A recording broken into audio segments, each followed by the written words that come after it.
Hello and welcome to RNN, Roman News Network. I'm your host, Phoebe. Tonight we'll be covering lots of topics in Rome.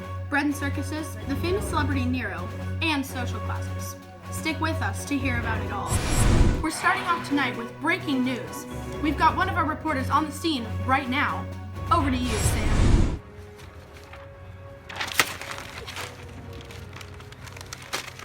Okay, yes, Phoebe, I'm here at the site of the fall of Rome.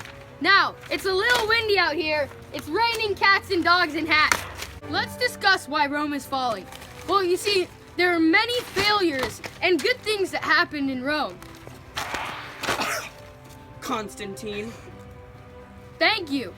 Much of Roman life contained watching sports, especially fights in the Colosseums. The citizens probably got many illnesses from all the blood, germs, and death in there.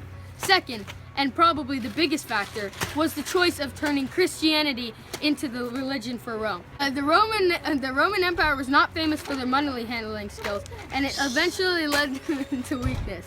They would spend the money that they could have used for battle to build churches. Finally, the Romans were sacked multiple times, and the constant shifting of emperors made Rome a little bit more vulnerable. Let's zone in on the Christianity prospect of the whole fall of Rome real quick.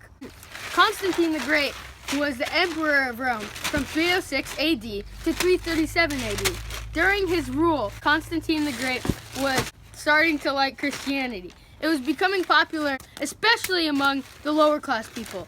Unfortunately, so did prosecuting the Romans who believed in the new fad. Constantine made Christianity the official religion of the empire. That meant that Romans could worship the leader as one person. The Romans couldn't worship the emperor as a god because there was only one god in Christianity, and it wasn't the empire. Whereas if he had left it the same, it would have been a polytheistic religion, which meant that citizens could have worshipped the emperor as a god. This created a worse empire with less binds. To top it off, Constantine split Rome in half and assigned a co-emperor to run that half. I think Constantine has been given a hard time about all the things that he contributed to the fall of Rome. I like everything about Christianity and him convincing Licinius that it would be good, and being the first emperor to support religion. So let's talk about all the good things that he did. For example, he fought the Emperor Maxentius, and don't forget that he led his army to sack the Roman Empire and take over. I think we should focus on all of the great things and not the stuff that ruined the Roman Empire. Stop for a minute and look back at the stats of the Roman defenses. The Romans were off and on about protection. Constantine the Great was very paranoid about keeping everything safe. He put way too much money into a wall to keep intruders out, tried to expand his army, and had to increase taxes by high amounts to pay for everything. Just when life for Romans couldn't be more harsh, Constantine sacked him and took over his empire. Little did the citizens know that things would get even worse with his rule. Constantine changed everything, reversing laws and changing policies. You know the rest of the story, so all I'll say is that I imagine it was absolutely...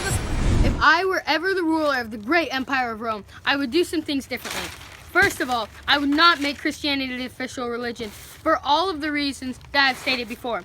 Next, I would choose the finest aristocrats to help run small sections of the empire under me and my section, the best place in all the center of Rome. Then, I would make more job opportunities and recruit way more soldiers to protect the empire. Finally, I would agree to many allies and more soldiers and expand the land of Rome. That is what I would do if I were leader of all Rome. And I think that it would be the most effective thing to do. Back to you, Phoebe. Ouch. Thanks for that quick story, Sam. Now, our next topic, bread and circuses, right after this short break. I'm a gladiator and I always eat a sandwich before my fight.